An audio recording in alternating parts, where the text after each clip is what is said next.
Thank you very much for being here. Very proud to welcome you to Secret Service headquarters for the release of Protecting America's Schools, the Secret Service's analysis of targeted school violence. As part of the Secret Service's plan to get the findings of this substantive and actionable report into the hands of those on the front lines of school safety, we will be conducting a number of multi-day seminars in 4 different cities. The first of which, today and tomorrow, right here in Washington, D.C. Next week, we head out to Chicago. And then in December, we go to Los Angeles and down to Miami. Before I share a few remarks with you about the Secret Service and the National Threat Assessment Center, I did want to take a moment to acknowledge and express my sincere thanks to a few folks who graciously, and in some cases very bravely, stand with us in this effort. Max Schachter, Tony Montalto, and Ryan Petty all tragically lost a child in the Marjorie Stoneman Douglas High School shooting in February of 2018. Instead of retreating into their grief, they have somehow found the strength to try to ensure that no other parent has to experience the same sense of loss. Gentlemen, in my role as Director of the Secret Service and as a father, I thank you so very much for your courage and your selflessness. Also with us today is Susan Payne, the founder of Safe to Tell, a prevention initiative developed as a response to the Columbine tragedy in Colorado. Susan is a subject matter expert in school safety and prevention strategies.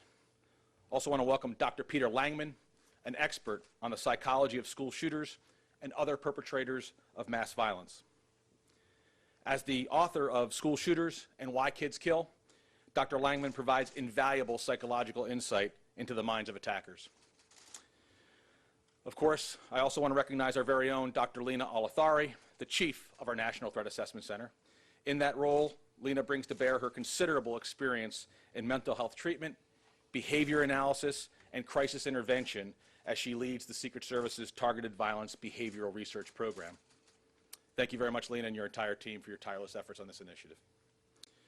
So thank you all for being here. I imagine some of you may still have the question, how is it the Secret Service became involved in the effort to prevent these terrible attacks that have concerned us for so long? After all, law enforcement agencies typically have been asked to serve in a reactive role, apprehending perpetrators and solving crimes after they occur. Although the Secret Service was created way back in 1865 in order to combat counterfeit currency and protect the nation's financial system, for more than 100 years now, the primary responsibility of the Secret Service has been the prevention of violence. So in addition to our longstanding investigative mission, where today we lead the fight against financial and cyber crimes, we are also mandated to protect the President, the Vice President, and a whole host of other national and international leaders. In the 1990s, after several violent attacks in our schools, and perhaps the most notable of which being Columbine, we collaborated with the Department of Education to leverage our expertise in targeted violence prevention. Our aim then, as it is now, was to help eliminate school attacks by employing and sharing our well-proven threat management techniques. Years later, in the wake of the tragic attack at Virginia Tech, the White House formally asked the Secret Service to apply its protective experience to this issue. Our protective methodology in the Secret Service is achieved by means of 2 very distinct but very complementary strategies. The first is pretty self-evident. It's the use of physical countermeasures. We're talking about things like hardened perimeters, magnetometers, and utilization of various technical measures. The second component, however, is far less visible. It's something known as threat assessment. Threat assessment is a process of identifying, assessing, and then managing the threat or danger certain persons may pose to our protectees or our protective interests. The goal of this process is to intervene before an attack can occur. To be sure, the Secret Service considers threat assessment to be equally as important in preventing targeted violence as the physical measures that we employ. As developed by the Secret Service and then applied in the context of targeted school violence, threat assessment is a fact-based, investigative, and analytical approach that focuses on what a particular student is doing and saying and not on other less important factors. The threshold for intervention should be low so that schools can identify students in distress before their behavior escalates to the level of eliciting concerns about safety. While it is true that school-based attacks are not common, the loss of even a single life is unacceptable. The impact of this type of targeted violence cannot be measured in statistics alone. Each incident has had a tremendous and lasting effect on the school in which it occurred, the surrounding community, and the nation as a whole. The Secret Service's latest report, Protecting America's Schools, and our continuing research and training efforts will be key factors in preventing targeted school violence and ensuring that American families can continue to feel safe and secure when sending their kids to school each day. When I think about school safety and my own children, I'm reminded of a great American, Fred Rogers, who spent his entire life helping children communicate and spreading the message that each child is important and special. Mr. Rogers, in a call to action for personal accountability, said, and I quote, "We live in a world in which we need to share responsibility. It's easy to say, it's not my child, not my community, not my world, not my problem. And then there are those who see the need and respond. I consider those people my heroes," end quote. In the spirit of that sentiment, I'd like to discuss with you the positive potential of the Eagles Act of 2019, a legislative bill now in Congress and named after the mascot of the Marjorie Stoneman Douglas High School. This important piece of legislation reauthorizes and expands the Secret Service's National Threat Assessment Center to further study targeted violence and develop protocols to identify and manage threats before they result in violence. What's more, this legislation affords us the ability to focus a significant portion of our efforts directly on school safety by equipping communities and schools with the training and best practices necessary to recognize and prevent school violence. The Secret Service works proudly in the defense of our nation's leaders and our financial systems every day. We have an equal passion in the protection of our nation's children because they are our future. None of it would be possible, of course, without the great work of the school communities at large. Teachers, administrators, coaches and counselors, school resource officers, mental health professionals, and so many others on the front lines with our children, all of whom see the need and so desperately want to respond. The Secret Service stands ready to support them in this critically important and urgent endeavor. I thank you all again for being here today and helping to spread this very important message, and I commend the staff of NTAC for their hard work, their dedication, and commitment to preventing targeted violence of all kinds. Thank you very much.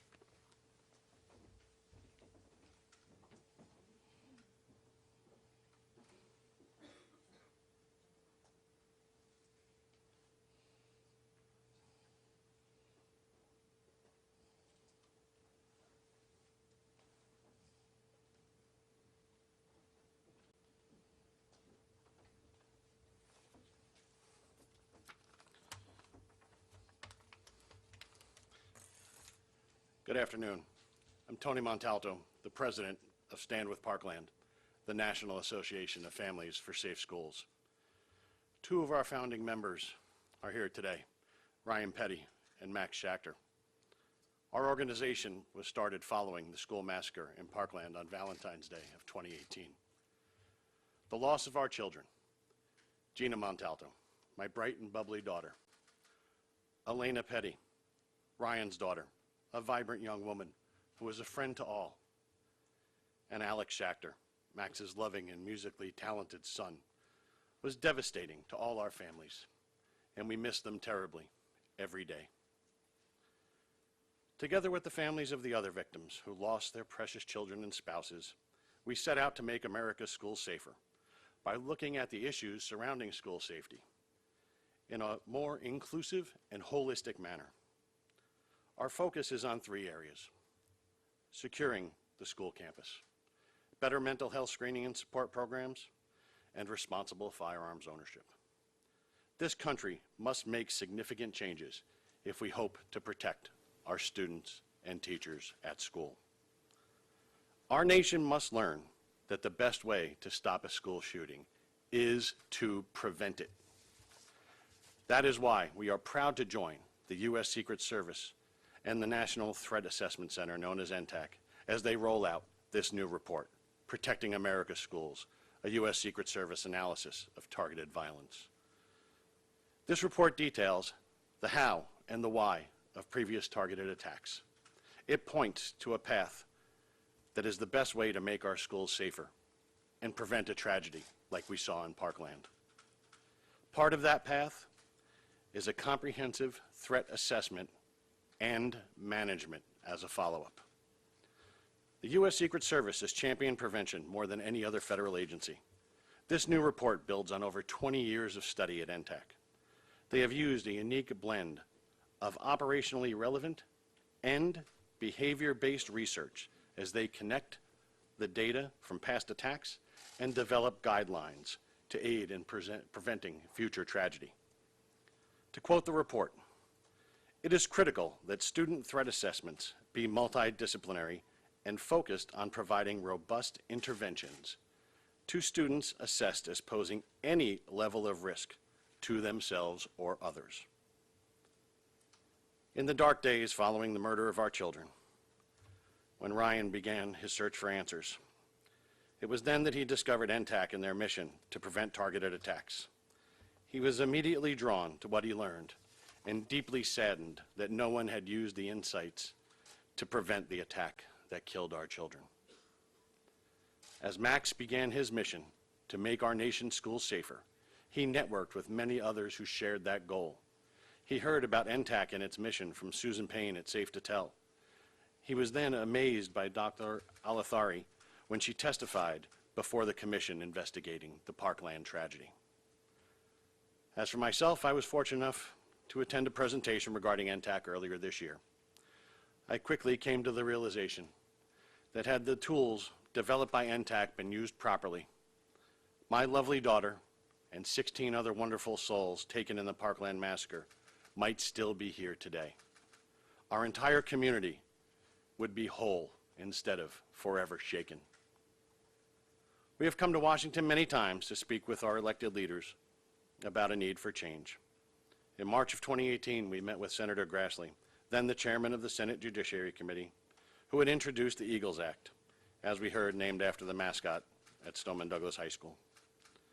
This bill provides for vital funding for NTAC and the great work they do to protect America's leaders, schools, and public spaces.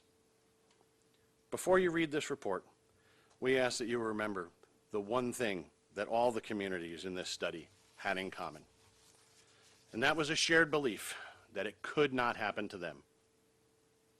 Please, learn from our experience. It happened to us, and it can happen to your community too. That's why we support the work of NTAC and their important efforts to improve school safety.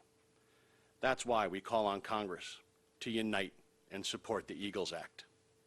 And finally, Stand with Parkland reminds everyone that targeted violence in our nation's schools is an American problem, and we must all come together to find solutions that keep our students and teachers safe. Thank you.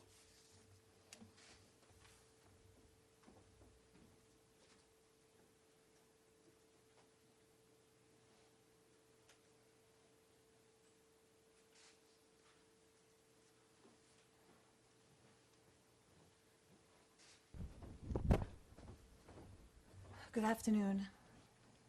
Welcome, Director, and thank you, Max, Ryan, Tony, Susan, and Peter for being here. I'm going to go over some of the findings of the report. I know it was just released recently to get you familiar with some of the data and the facts that we've discovered. So I'm going to start off by talking a little bit about the center and who we are. So it's the Secret Service National Threat Assessment Center. We have been around for 20 years at least. We were founded in 2000 through the Presidential Threat Protection Act. It's actually a congressional authorization for our mission. The staff of NTAC, they're all here today. They've worked tirelessly on this report. We are ourselves very multidisciplinary. We're all researchers, but we come from a variety of backgrounds so that this research is best informed. We have criminal psychologists, clinical psychologists, social workers, former uniform division, former probation officers, all researchers, so that we can have a robust research program that draws from the different disciplines. This is what our mission is. Our congressionally authorized mission is to do research on preventing all types of targeted violence. including attacks against government, mass attacks, school attacks, as well as workplace violence and other targeted attacks. Our second mission is to translate our research operationally so that we can go out and do trainings to inform the public of what are the facts related to these cases and the best avenues for prevention. Our third mission, which is just as important, is the consultation mission. So we actually provide guidance to agencies that are building threat assessment programs, as well as ones that might have individuals of concern, whether it's in a school or a police department might be concerned about someone in the community. Essentially, we provide guidance on how to identify, assess, and manage the same way that the Secret Service uses this model to protect our elected leaders.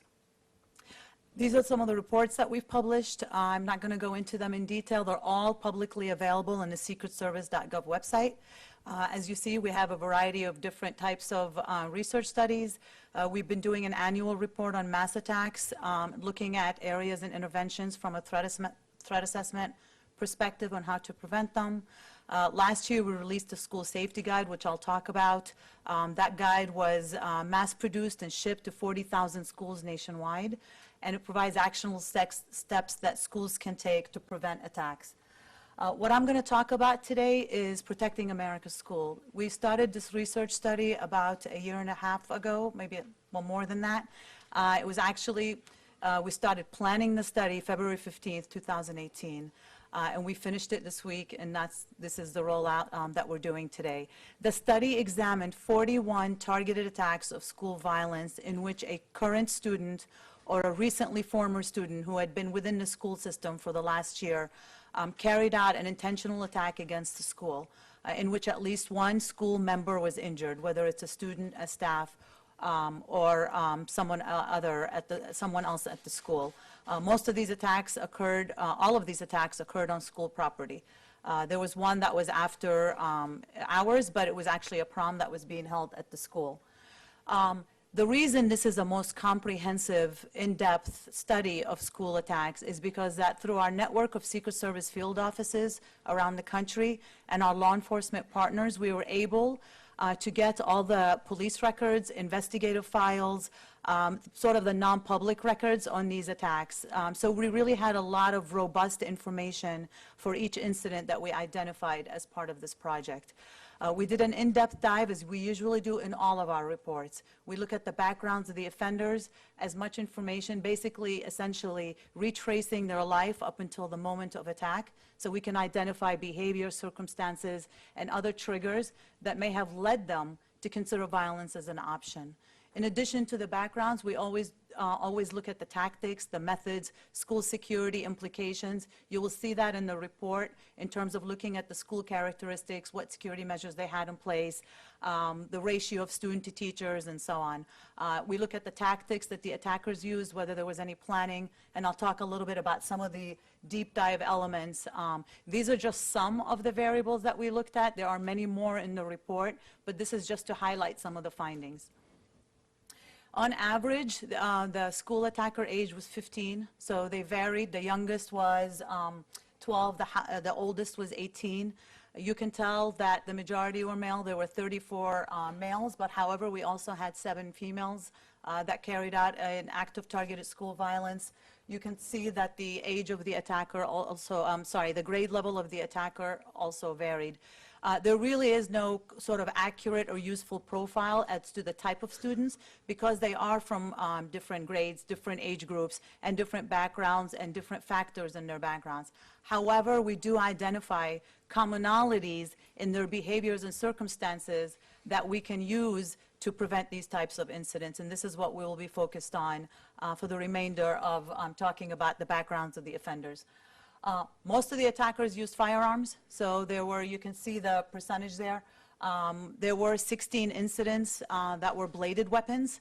There were 25 firearm incidents, 16 bladed weapons for the firearms. There were 18 handguns and 9 rifles that were used. Most of these attacks frequently took place, I should say, after a break in school attendance. So that is at the start of a school year or coming back from winter break or even if a student had been suspended and coming back from a suspension. In fact, in one attack, the student was actually actively suspended at the time of when the attack occurred. So this is an interesting finding. We had not seen that. It's been a variable that had not been looked at before. So that it looks at the timing of when these attacks are occurring.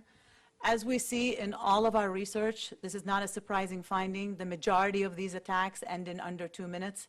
A lot of them end in under 1 minute. That obviously has implications for response and security. The longest attack lasted about 8 to 10 minutes, but that was sort of rare that happened. 3/4 were immediately before school began, so before the first bell, and during morning class hours. So that's the timing of when they most frequently occurred. But there were other incidents, of course, that occurred throughout the day. This is just sort of what the most frequent had happened. In terms of, I already talked about that, so unless you wanted to see that, but I just talked about that. We can go back to that slide. In terms of targeting and motive, nearly all attackers, except in fact all but 2, had a primary motive that contributed to their decision to carry out this attack. However, majority of other attackers also had a secondary motive. What that essentially means, if there is not one motive, there's usually a main motive, but they have different motives for why they carry out these types of attacks. So if you can look, the most frequent motive, the most prominent or predominant motive is a grievance.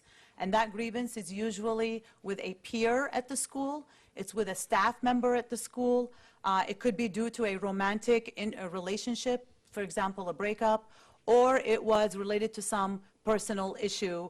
There was one attacker who thought he was going to be kicked off the wrestling team because he had failed a drug test, for example. That was the most common motive. As I said, in a majority of these attacks, there's also a secondary motive. You see that the second most prevalent motive was related to a desire to kill, in which the student was posting, talking about, and journaling about deriving joy from violence, wanting to commit an act of violence, excited about committing an act of violence. That was the second most prevalent motive. And in fact, we found that the attackers that were motivated by a desire to kill most often, in fact, in nearly all, targeted random victims as opposed to specific victims. Even though the majority of the report, nearly 3/4 of the attackers, had targeted a specific person at the school. A classmate that maybe had a grievance with, a staff member that they were angry at, or just generally a grievance with someone at the school. Nearly half of the grievances were related to bullying. So they were retaliating for experiencing bullying. That was a major component of what the grievances were about, in addition to some of these other personal issues that we talked about. For the next few slides, I'm going to talk about some of the elements, and these are what we call, if you look at the Enhancing School Safety Guide that we released last year, these elements should be guiding how an investigation is conducted. It's the same way that the Secret Service conducts investigations. We want to look at the behaviors, the backgrounds, have these students had law enforcement contact, are there any psychological issues at play that may have contributed to their decision to carry out an attack? We look at some of their home life factors, stressors, and so on. So I'll go into detail about some of these.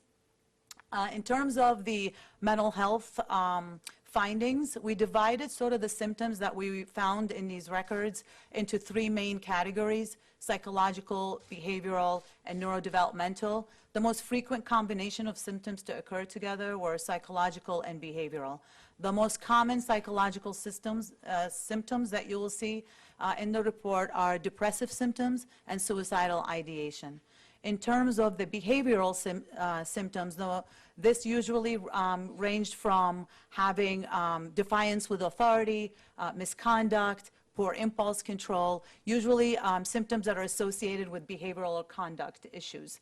And then the neurodevelopmental symptoms included things like cognitive delays, developmental delays, poor interaction, maybe someone who might be on the autism spectrum having learning disabilities and so on. There were only 7 attackers that had that. But predominantly the most common symptoms were the psychological symptoms and the behavioral symptoms, the psychological most common, and then a combination of both.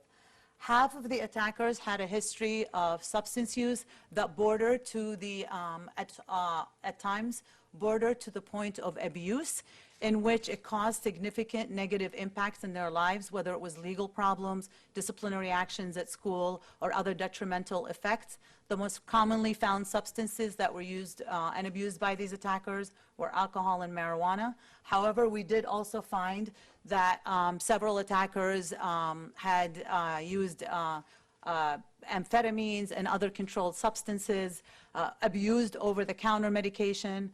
One attacker was self-medicating, where prior to the attack, for about a 1 year to 2 year period, he was drinking a bottle of cough medicine laced with codeine every 2 days as a way of sort of self-medicating and dealing with family issues, which is what he had said after his attack.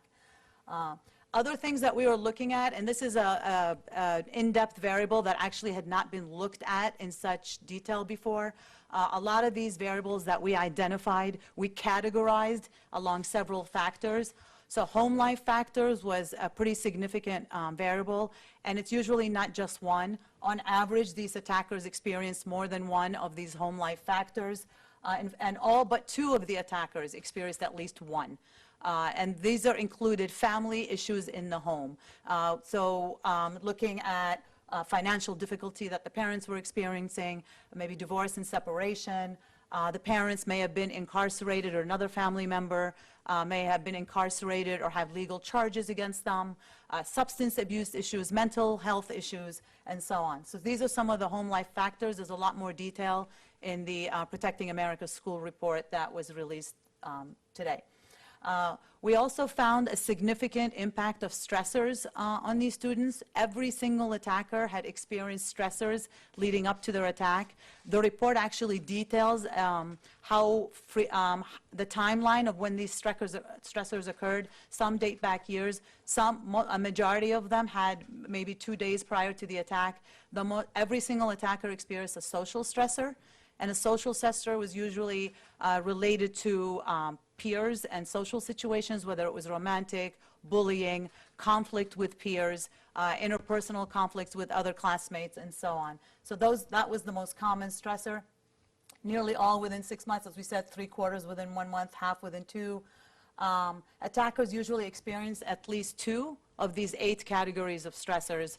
And some of the other categories included, as we talked about, maybe family issues in the home that impacted the attacker, academic disciplinary problems, whether they were failing a class or had been suspended or issued some other disciplinary action against them, some other general personal issues that may have impacted the attacker, changing schools. This variable was actually unrelated to a normal change and transition from middle to high school. Changing schools included moving to a new community and starting a new school, being suspended and coming back from suspension, basically where there was, being expelled and then going to a different school. So it involved changing actual schools, not normally in transition. Criminal justice and arrest and charges, we'll talk about that in a little bit, but some of these attackers had these ongoing issues going where they had been arrested before or charged criminally, and physical health, and as well as some employment issues. The employment issues normally we see more in the adult population, but several of these attackers actually had jobs and they had employment issues related to those jobs, stressors. Bullying was one of the most common stressors that we saw. Most of the attackers experienced bullying. There were several types of bullying that were experienced by the attackers. We defined it in these categories. So verbal bullying was the most common bullying that was experienced by the attackers. That included being called names, teased, threatened, and by their peers. The most common location where the bullying occurred was at the school. And so I believe about 26 attackers had been verbally bullied, and a majority of that occurred at the school. They also experienced physical bullying. So that included assaults, someone hitting, punching them. Property included, is when you had other students spreading rumors about them, ostracizing them. One attacker, when he would go sit at a table, let's say in the cafeteria, other students would get up and leave on purpose. That was a form of social bullying. Property bullying, that's when attackers had their money stolen, they had their property vandalized. And then, of course, cyberbullying. We actually found a lot more frequent incidents of verbal bullying than we did cyberbullying. But cyberbullying basically, essentially, is bullying that occurred online or by text messages. In 3 cases, the attackers noted that they were bullied. However, we found no evidence of that. This is why it's important for us when we're collecting information to look at the perception that that student has of whether they're bullied or not. And actually, that same thing applies for stressors. Some stressors may be common. Some kids might have a positive coping mechanism of dealing with stressors, but also it's the perception of that stress and how it impacted that person. About 1/3 of the attackers were actually bullies themselves, in that they bullied other people. Most often, that was response to some of the other bullying or some other conflicts they've had. Concerning behaviors included actions that the attackers did, as well as what they communicated. So any behavior that the attacker exhibited. Every single attacker in this report exhibited concerning behavior. For many of them, that behavior actually elicited safety concerns in those around them. The majority of these behaviors were visible and observed by those around them. The categories of behaviors we kind of categorize in 2 different buckets. One that were objectively concerning, and that includes behaviors that should immediately, for example, trigger an intervention or an assessment. That includes bringing a weapon to school, physical violence, intimidation, threats of committing violence. And then we also encourage, and because we find this in our research a lot, that we need to be paying attention to these lower level constellation of concerning behaviors. Those may include dramatic or sudden changes in mood, behavior, appearance, increased conflicts with peers, more depressive symptoms, social isolation. Those are all behaviors that we found in the backgrounds of these attackers. A lot of them displayed between at least 2 of 8 categories of these concerning behaviors. These are the top 10 themes of the concerning behaviors exhibited by the attackers in this report. And they're, the most frequent one that we found in this more prevalent one in the report was threat to the target or others and intent to commit an act of violence at the school. So these attackers were making their intentions known that they were going to target the school or a person at the school or staff at the school for an attack, and they had also previously made threats against their intended target. Intense or escalating anger, outbursts, conflicts, fights, interest in weapons, and that is like an unusual interest in weapons where they were posting about it, communicating about it, fixated on weapons, sadness, depression, isolation, changes in behavior or appearance, as I said. This is all included in the Protecting America's Schools report, but these are the most 10 sort of common categories that we found that was observable to those around the attackers. In terms of their communications as a subcomponent of the concerning behavior, as I said, most had threatened their targets or made their intention known that they were going to carry out an attack. 2/3 did so within 2 weeks, and half within 2 days of their attack. They were talking about it in person, posting. 2/3 gave some level of imminence to the attack, meaning that I'm going to come to school tomorrow or nobody better stop me tomorrow, that type of thing. These are the most common ways that others were aware of these communications, so the attacker shared their communications with others. The majority of the time it was verbally to other students at the school. But you also had electronic messages to other people. They posted and turned in online, posting online, but also turned in school assignments that had violent themes and threats and intents to attack, and also by phone. The responses to the concerning behaviors varied. As I said, most of these behaviors were observable to those around them in the school community, within the home, and in the community. So as you can see, in less than half of these cases, adults received information about what a person had observed, whether it was a student reporting this information to an adult, and in less than a quarter, classmates told a parents or a school staff member, and in less than half, adults talk to each other. So a teacher may be sharing her concerns about a student in her class in which she observed this behavior, sharing that with another teacher at the school. You can see the spectrum of the responses. In less than half, was there any significant response to a prohibitedly, objectively concerning prohibited behavior? Significant responses would have included calling the police, suspension, or taking some immediate significant action.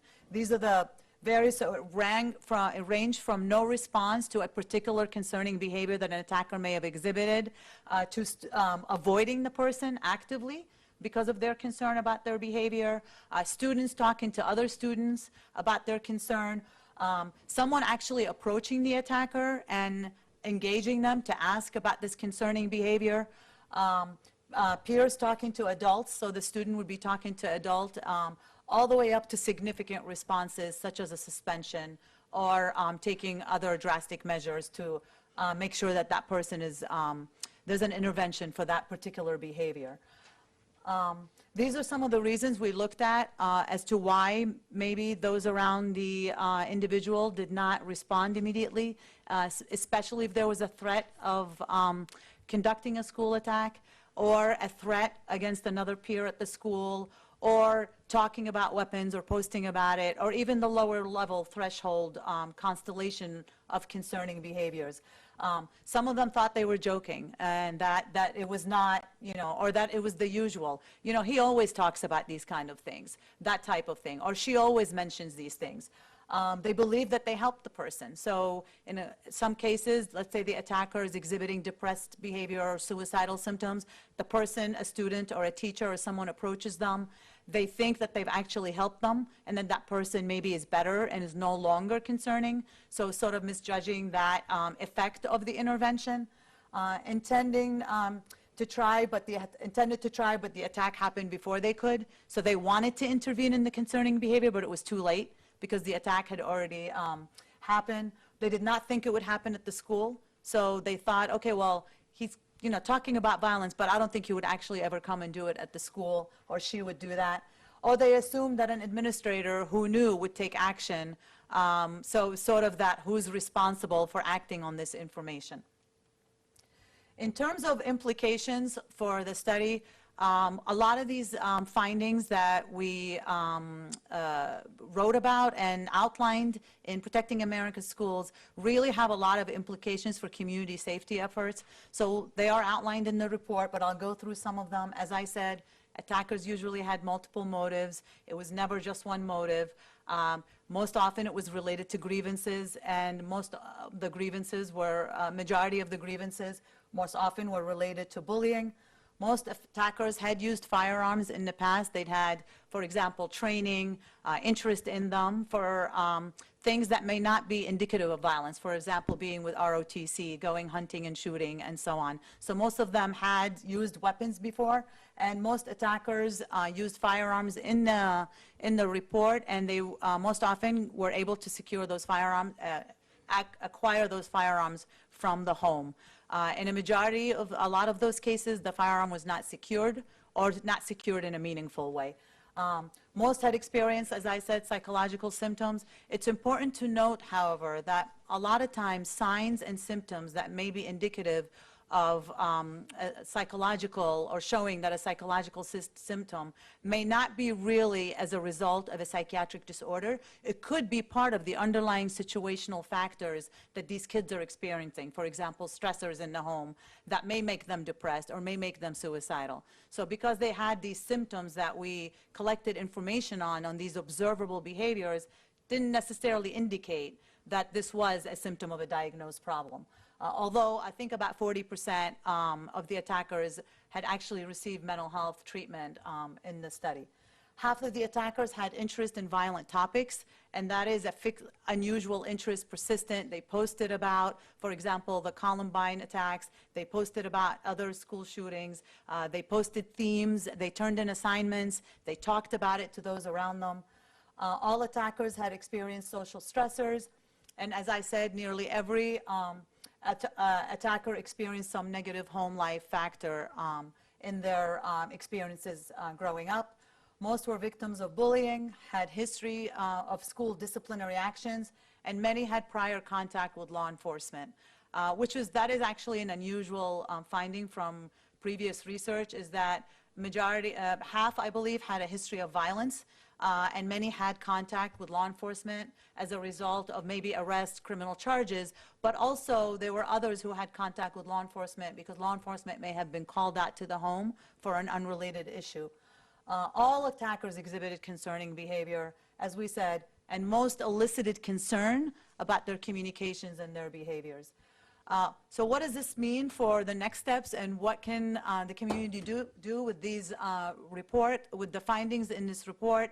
These findings highlight what we've known for 20 years, that a lot of these attacks are preventable if there's appropriate protocols in place to be able to identify students who may be in distress or engaging in concerning behavior, gather information, and identify information from multiple corroborative sources, whether it's the parents, it's the other students at the school, it's the teachers that know them and see them every day, to gather information on the behavioral themes that we identified, the situational factors, home life factors, and so on. Once that information is gathered, then we need to assess and intervene and come up with protocols.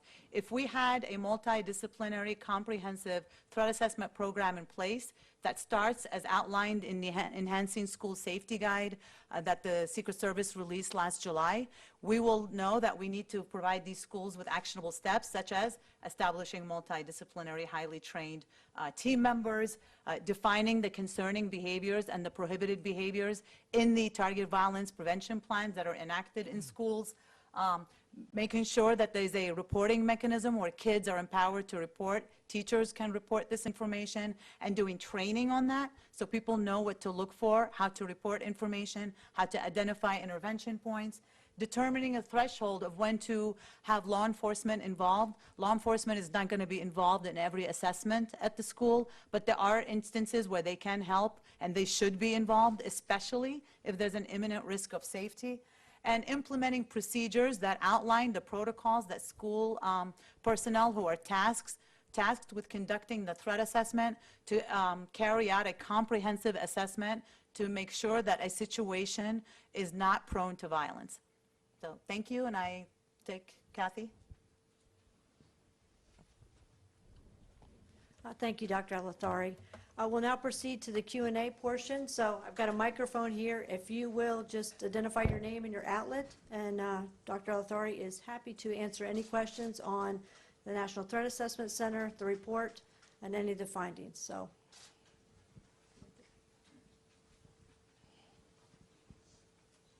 Thank you. Thank you. Nathan Baca, WSA 9. Often after a school shooting, there is talk about violent video games, about whether or not they were a factor in some sort of negative influence.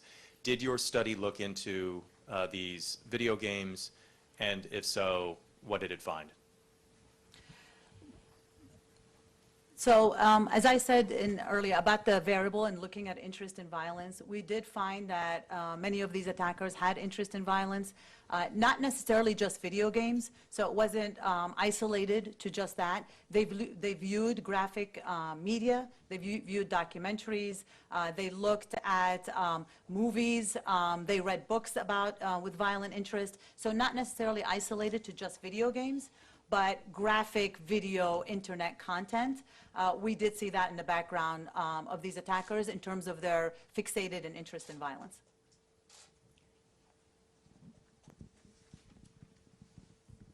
Hi, good afternoon. I'm Kevin Johnson with USA Today. One of the more striking stats was the number for no response and avoidance, I guess both of those. And in many of the schools, at least according to my reading of the report, they had these threat assessment teams in place, although the training varied and such. But given those numbers and the fact that you do have physical security and threat assessment teams in place, what does it take now to push that group of people, some 86% who either elect not to respond or avoid, to do something? So, Peter, not every school had, when we talk about the assessment part in the report, that was actually not all threat assessment teams. So in several schools, they had assessment protocols, but that wasn't necessarily threat assessment. Does that make sense? So they had maybe assessment where a team might intervene with a student who was declining in grades or academic, but it was not a formal threat assessment program where they would have been trained on actually conducting a threat assessment. In this report, there were only 4 cases that we identified in which a threat assessment was conducted. And in those cases, there were some challenges and information gaps to the way those threat assessments were conducted. But just that, again, to answer your question, that not many of the schools actually had threat assessment protocols. They had some sort of assessment where they may have a teacher assigned or a counselor assigned to assess a student for a variety of behaviors, but is not a formal threat assessment program, and they had not been trained on threat assessment.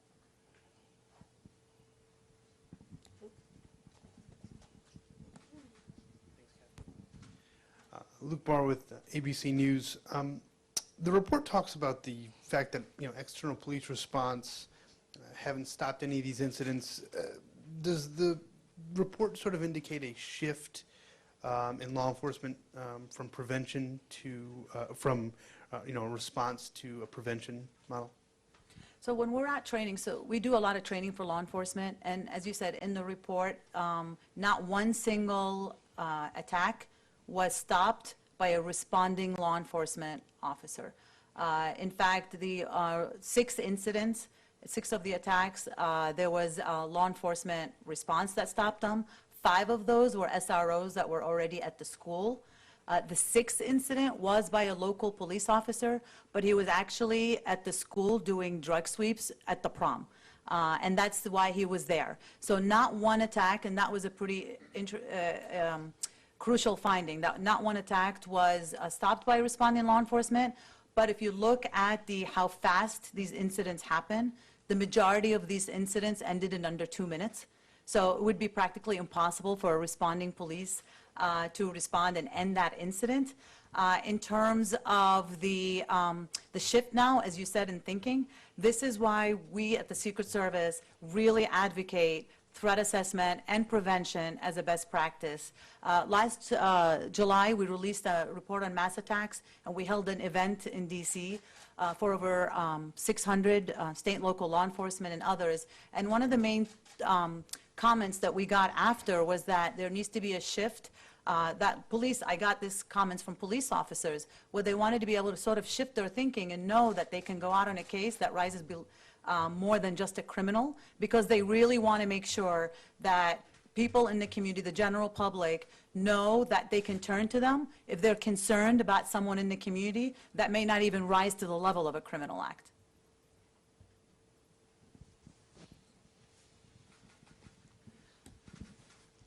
Hi, good afternoon. My name is Alex. I'm with NBC News. Just a clarification question. You mentioned it in your presentation as well as in the report that this was started just immediately the day after the incident at Marjorie Stoneman Douglas.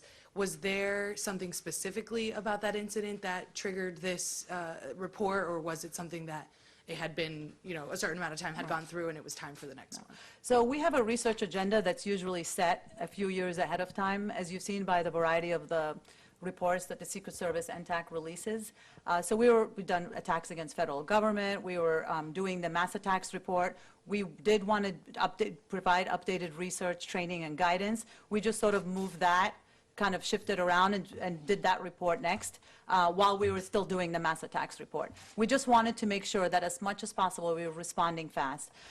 Sure you're familiar with the Federal Commission on School Safety, which tasked the Department of Education, Health and Human Services, DHS, as well as DOJ to first identify what is the federal government already doing in school safety that we can immediately leverage, and what can we be doing as the next step. And so this was part of our response. We've already been training on it for 20 years.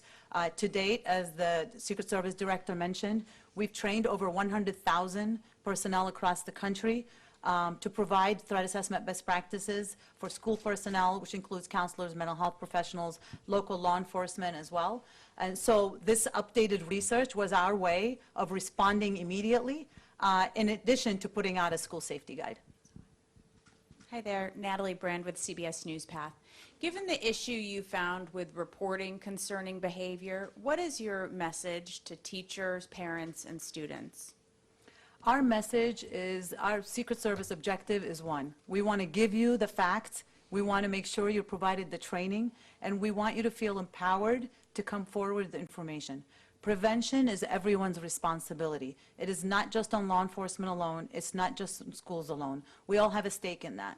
So I would encourage parents, teachers, law enforcement, mental health professionals to really work together to make sure that we are sharing information about kids in distress or who are exhibiting concerning behavior, and making sure that someone in a position of authority is acting on this information to identify what are the best supports that that student needs. And are schools making that easy enough at this point? Have you Well, I noticed? haven't talked to all the schools, but I know when we go out and do these trainings, every time we go out and do training, our audience numbers have been 1,000 to 1,500 in a single session. And we always get more training requests because schools want this. They want to be able to know what to do. They want to know how to set up these protocols in their communities. There are a lot of schools doing great work across the country, because when we travel, we see that. So we see some schools have very sophisticated programs in place, but of course, it's all tailored to the school's resources.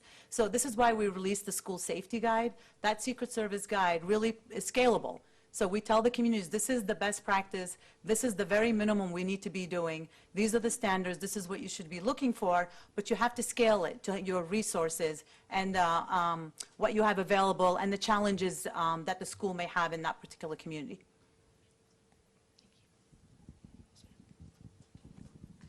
Hi, Caroline Tucker with NBC. Can you talk about how some of these attackers obtained their firearms or other weapons that they use in these attacks? And is the study making any recommendations about how to lessen the access to those weapons? Sure. So as a law enforcement agency, of course, we always get that question. Our objective as the Secret Service is to put out scientific fact-based reporting on these targeted attacks. That includes the weapons. And we're hoping that communities take this, and it's incumbent on them to know what would work to keep their community safe, what practices they should be putting in place, and what policies that should be developed. We provide the facts, they take that and they do that. But yes, the majority of incidents in this report, which is why we look at all aspects, were carried out by firearms. Majority of those acquired it from the home. Either it was unsecured in the home or not secured in a meaningful way, meaning it might have been locked in the car or hidden in a closet or locked in a glass or wooden case that would have been easily accessible. In a few of the incidents, they were secured. However, the attackers knew the combination or guessed them, and that's how they were able to get the weapon. But it's really also important to note that 16 of these attacks were by bladed weapons. So we don't want people just to focus on one aspect, because we want to make sure that no one in the school community is hurt.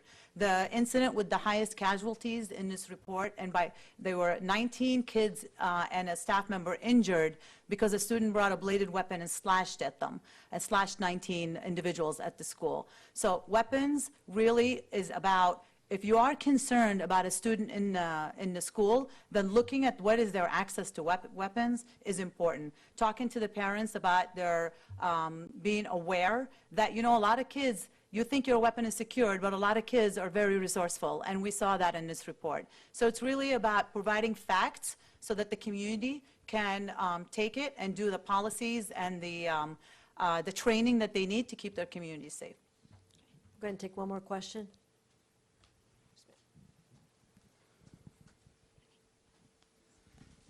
Hi, thanks so much. Michaela Ross with Bloomberg Government. I wanted a housekeeping question. The 2002 report versus this report. I'm trying to make sure that we're comparing apples to apples. When it was 37 incidents to 41, I want to make sure that's clear. And also wanted to ask about any trends. Just being able to skim the report here, it looks like it's not like the number of incidences has been increasing in recent years, and it also looked like the casualties has been varied. So I'm wondering if you can say anything about increasing trends along those lines. Are we looking at more casualties? Are we looking at more incidents? And if not, if there's another trend that you see increasing? So if you look at the back of the report, Protecting America's Schools, the very kind of last section, one of the appendixes, is actually a table where we were able to compare the current report with the Safe School Initiative that was released by the Secret Service in 2002. It's not going to be exact comparison because obviously that report was in 2002. Back then we did not have the internet and technology tools to be able to research these type of incidents and to gather as much information on them. And also there was no social media and a lot of that stuff back then. So we did what best we can where we can compare. The majority of the findings in the Safe School Initiative were supported by our findings here. And you can see that table at the end. In terms of looking at the number of incidents, if you look at the figure that we included in the report and looking at this particular one, the 41 attacks over years, you can see it was kind of varied. It doesn't show that they're increasing. I want to just also emphasize that this report looked at targeted school violence, which is a student who pre-planned an attack with an intention to commit harm against a school member.